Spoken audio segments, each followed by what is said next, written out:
Welcome back to the Palmcast. I am your host, Stephen Willis, on this magical mystery tour. I do want to tell you about Corey Burton coming in here. He's going to tell us all about, I don't know, generic football stuff. That's just what he does. He's an assistant coach at Hillwood High School. He hosts the Believe in Georgia Dogs podcast with Israel Troop. He does coaching chat. Is there a podcast you don't do, Corey? At this point, I don't know, because I do the Palmcast occasionally. I do Around the SEC, which is an offshoot of the Palmcast, I guess a spinoff, you could say. I do Illegal Motion, Coaching Chatter, and my main show is Believe in Georgia Dogs. So, yeah, I'm all over the place, man. And I teach and coach, too, if you believe that. Yeah, the reason we got you on the show is the other day I did a Palmcast and was just thinking out loud about questions that each team has. And it just dawned me, look, we need to get somebody in here to have another perspective on that, and I hope you can help us out with that. And the main thing, the main thing we're talking about is like Alabama. Bryce Young, there was no mop up behind Mac Jones last year. They weren't used like traditional Alabama quarterbacks. They're losing Najee Harris. They're losing the Heisman winner. They're losing Jalen Waddle. They're losing two on the offensive line. This has the potential to be one of those hiccup years. It could be, especially with Texas A&M surging a little bit, which they have some questions of their own at the quarterback position, and they had a huge transfer portal entry a few weeks ago. So they've got some questions themselves, but you get a Western division that, a lot of teams are surging forward. I don't know who's going to come out of that mix. What does Ole Miss have to do? What kind of pressure do they put on Alabama? But I think the biggest loss, you listed a lot of names, right? But the biggest name that they lost was Sarkisian, because people don't realize, with all the problems that he had as head coach at USC with his alcohol abuse and things like that, he did go through rehab, but the dude is a brilliant offensive mind. Outside of all of that, he's a great play designer. He knows how to get the ball to his playmakers in space and do so creatively. He knows how to build a sequence of plays, and that just doesn't come along very often. And you replace him with a guy that, I don't know, went on full tilt with the Houston Texans and traded DeAndre Hopkins for a bag of chips and some sunflower seeds and a bag of Gatorade. Then also just completely mismanaged that roster to the point where they went from one of the top teams, perennial playoff team, to, they're going to be perennially picking in the top five. So, you get a guy like that who I question his judgment. I mean, he's had a good football mind, Bill O'Brien. I mean, he was successful as a coordinator in New England, which I don't know if that's him or if that's just Brady and the system there, but he had a little bit of success at Penn State that leveraged him back to the NFL as a head coach. So, to be honest with you, I have no idea what to expect. You lose two big offensive linemen, Landon Dickerson and Alex Leatherwood, both, I think, first and second round picks respectively. So you lose those two guys, especially your center. When you lose your center, that's like losing the quarterback of the offensive line. So they're going to have some holes to fill. Defensively, they lose Christian Barrymore on the defensive line. So, and Patrick Surtain on the back end.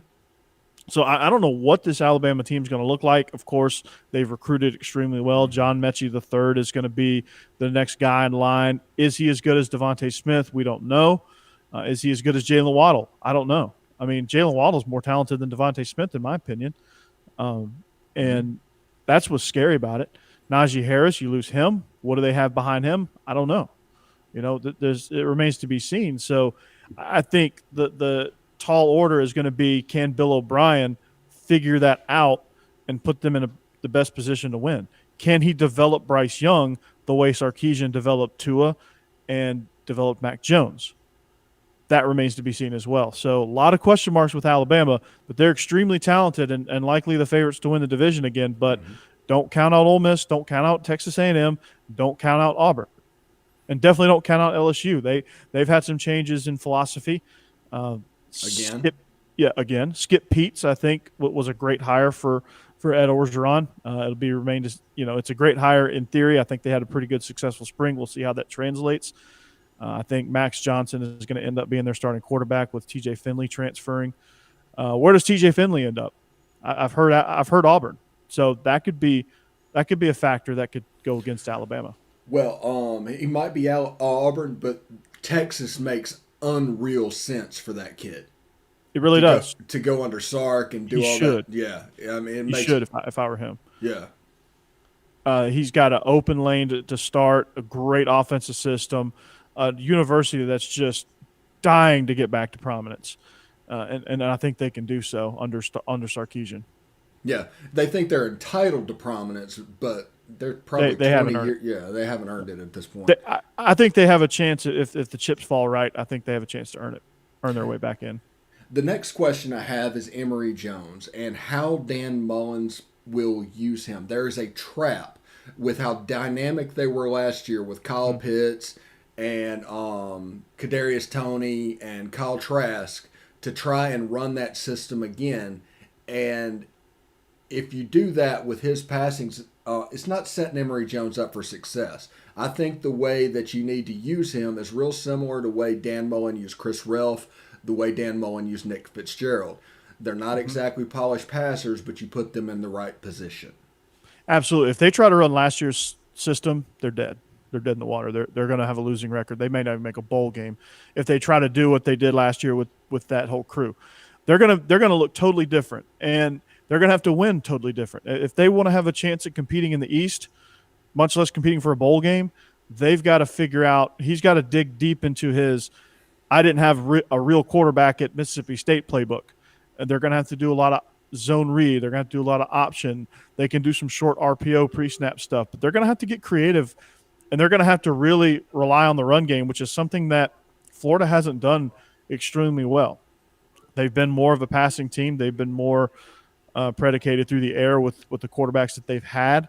Now they're back to a Mississippi State situation with, like you said, Nick Fitzgerald and Chris Relf, where they have more talented guys than those rosters had, so they have a lot more potential. Now they've just got to tap into that and basically change their whole system up. Yeah, and they're absolutely hoping that Emory Jones develops and that Nick Fitzgerald, Chris Relf system turns into a Dak Prescott system. Yeah, and it very well could. Yeah, but you need to start at that baseline level, I believe, and you need to work up to where he is. You don't need to assume that he's already there.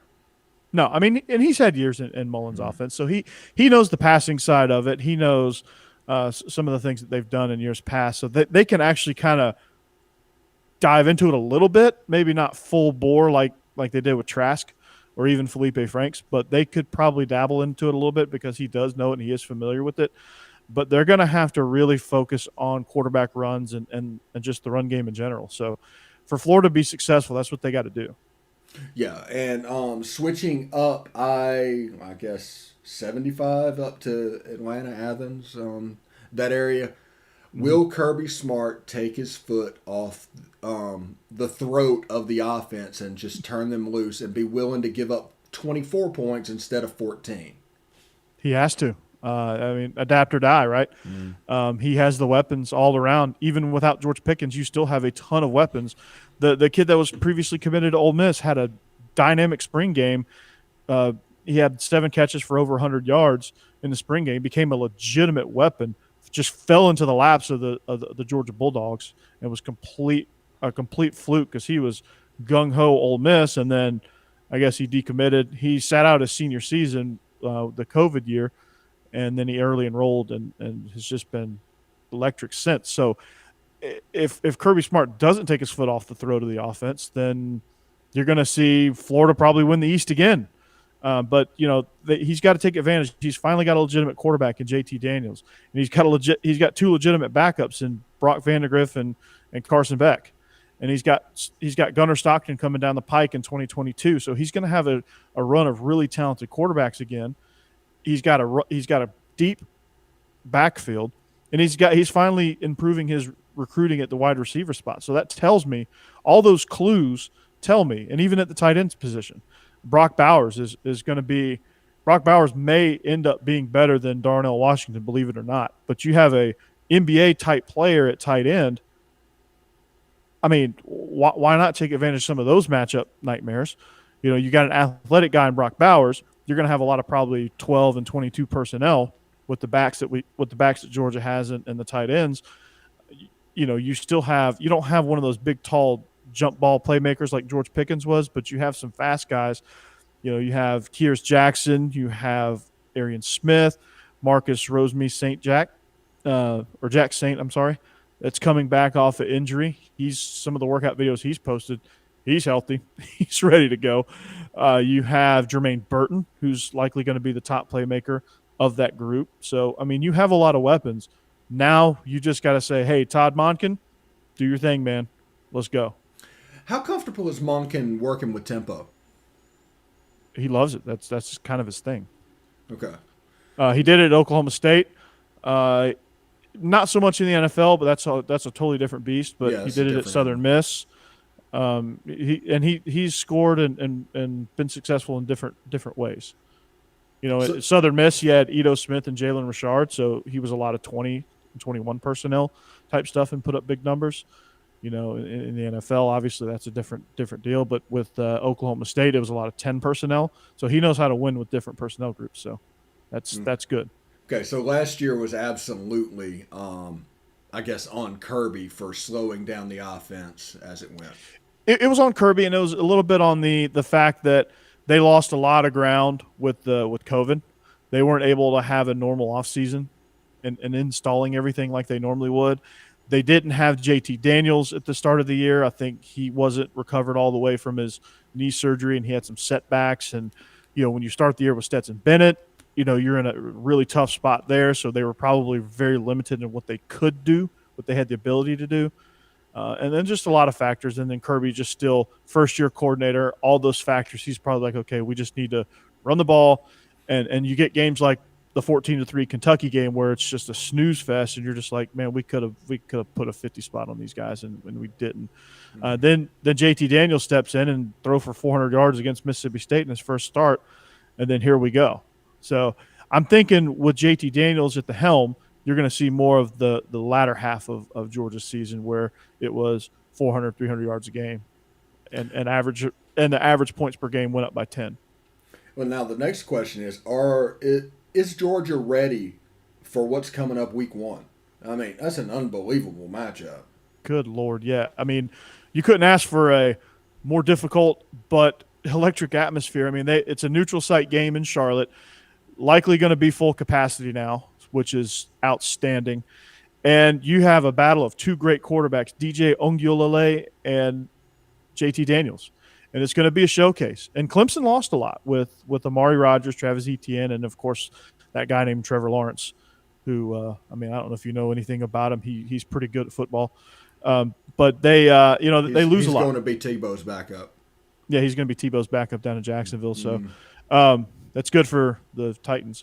So I think, you're going to see two teams that have a lot of holes to fill. I mean, obviously the situation at Georgia with the receiving core is still not quite settled as to who's going to be the playmaker. So there's a lot of answers there. Same with Clemson. Is Justin Ross going to be the same? He's coming back. Is he going to be the same that he was? I think he will, but you never know with catastrophic knee injuries like that. You never know how people bounce back. It's different from person to person. But what we do know about Clemson is they're well coached. They recruit extremely well. And they're always going to be good from here on out as long as Dabo is still the head coach. Yeah, I'm looking forward to that. Now let's go up I-75 a little bit further into Knoxville, and let's talk about the 0-12 Vols. The Tennessee Vols. Yes. Wow. They have some. I think they just got another transfer quarterback. I think they're trying to make a 53-man roster of just quarterbacks. Well, they need to find one. They need to find one. Eventually they will. But, you get the kid out of Michigan that transfers in. Where does he fit? I don't think he fits. They're going to end up going with Harrison Bailey after all of that's said and done. Hendon Hooker, I don't think is the right fit for what they do. Harrison Bailey's going to ultimately be the right fit. He's going to kind of be the next kind of Dylan Gabriel type quarterback. So they will have a good quarterback. They're not going to be able to protect him. They're not going to – I don't think they're going to have anybody to throw to, really. And then you lose Josh Gray to Oklahoma. So they're not going to be able to turn around and give it to anybody. They're going to be decimated. They're going to be bad. It's going to be bad. It's going to be rough in Knoxville, unfortunately, for Vol fans. It's going to be rough. Yeah, They Jabari they Small is lose. going to be your starting running back. You've lost Ty Chandler and Eric Gray. Yes, and Ty Chandler went to North Carolina, right? Right. That's a great fit for him. I Yeah, love that. I love that. he's gonna put up pretty stupid numbers and probably get drafted fairly high. That was a good business. That's a great decision. move for him. Great move for him. Mac Brown is doing a tremendous job at North Carolina. He's had a long way to go with roster management stuff, but I think they're nipping at the heels of Clemson. They're climbing. I think they're rising. So I'm not to say that this is the Around the ACC podcast, but I'm really impressed with what North Carolina brings to the table there. But back to Tennessee, I guess we have to downgrade. They're really the no-name SEC club. At least Vanderbilt has Ken Seals, right? Mm-hmm. Like they have him. I don't know. Which we are the head of the Ken Seals fan club, unabashedly. We really you're like the president. You're the president. I'm the vice president. Mm-hmm. And his dad follows me on Twitter. That's right. Hey, that's great. Mm-hmm. That's awesome. So Ken Seals and you and your dad can listen to Around the SEC. Mm-hmm. You'll get plenty of I guess cheerleading. I guess you could say. But I mean, Vanderbilt has Ken Seals. He's proven. He knows. Like he did well in a non-system. Like Vanderbilt couldn't figure out what the hell they were doing last year. So, and Ken Seals actually played really well within that whatever and that they tried to call offense. Such a great fit for whatever they're going to bring down from Notre Dame. It's going to be a lot of – I mean, it's going to be kind of back to what they did well under Franklin, I think, which is like heavy run, gap schemes, stuff like that, and play action off of it. I think they're going to – for them to try to be an air raid team is just completely irresponsible. But they're going to be – I mean, I think they're going to be obviously it's not going to translate into wins this year because it's Vanderbilt and they basically have no roster. But they're going to play a lot better this year. They're going to be a little more organized. You're going to see a more physical bunch at Vanderbilt. I can't say the same for Tennessee. This is going to sound weird, but they're going to look like Vanderbilt whenever they were scrappy. Mm-hmm. That's what they're going to look like this year. And people need to expect a lot of 1-2 score games against them and not too many 50 burgers put up. No, I think the days of the 50 burger is gone. I think it's going to be, I think it's going to be crazy. Like you're going to say, wow, like this Vanderbilt team is good. So. Yeah. Now they have a recruiting problem and they're trying to fix that. They went out and hired Barton. That's right. he's gonna start landing 5 stars there. Yeah, I think they've never had a top 100 player go to Vanderbilt. Their top is 102.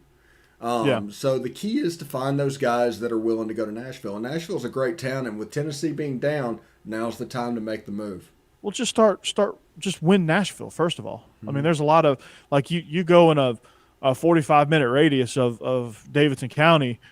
There's some good talent there. Like Middle Tennessee's awesome. Like go down to Rutherford County, win your private school circuit. Win those battles in Nashville. Start there before you do anything else. Lock down Nashville, and you're going to be okay.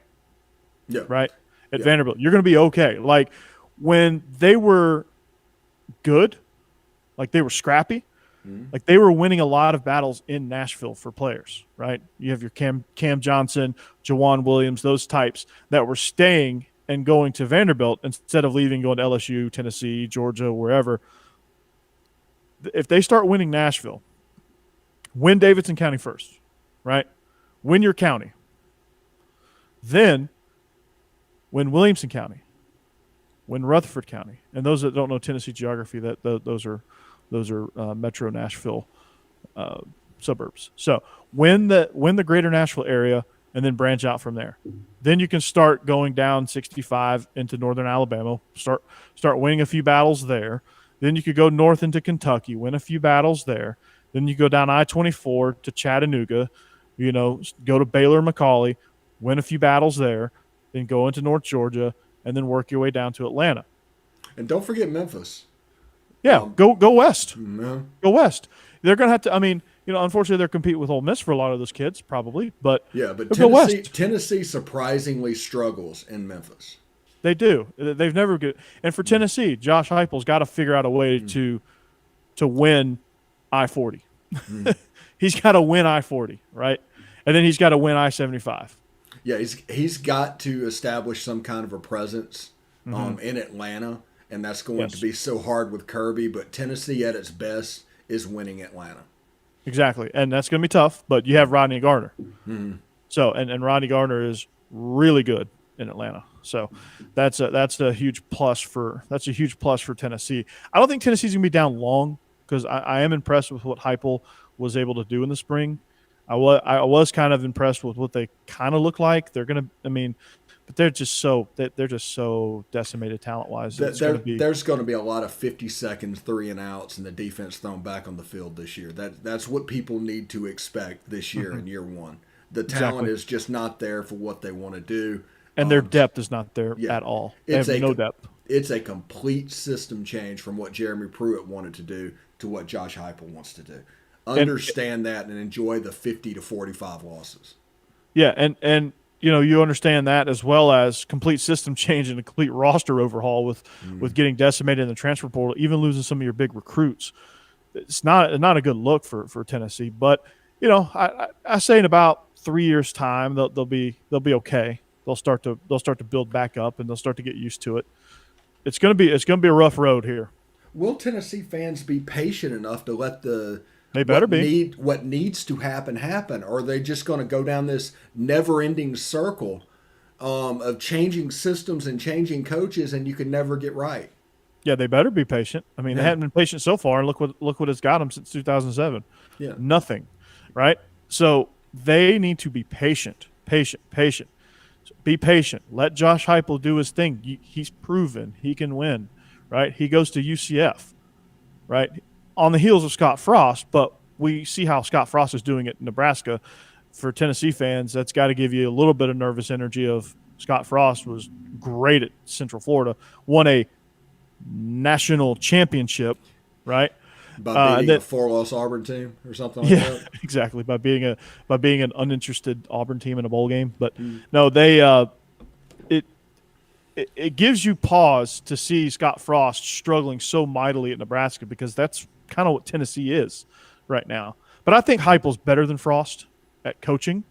Frost was a better recruiter. I think Frost had the talent to win out.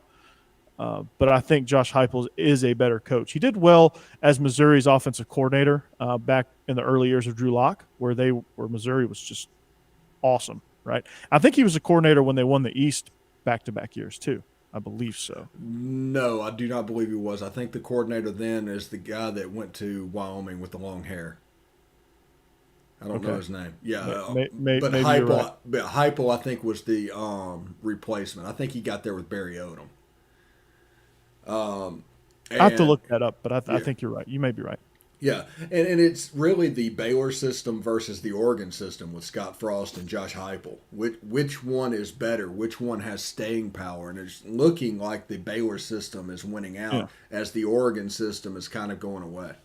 Yeah, I think Scott Frost is trying to carry – I think Scott Frost is also trying to do square peg, round hole at Nebraska. Like, Nebraska's not built for that. Yeah. I think that's also part of his problem. And he doesn't have the quarterback that he needs. He thought he did with Taylor Martinez, but he didn't have that guy.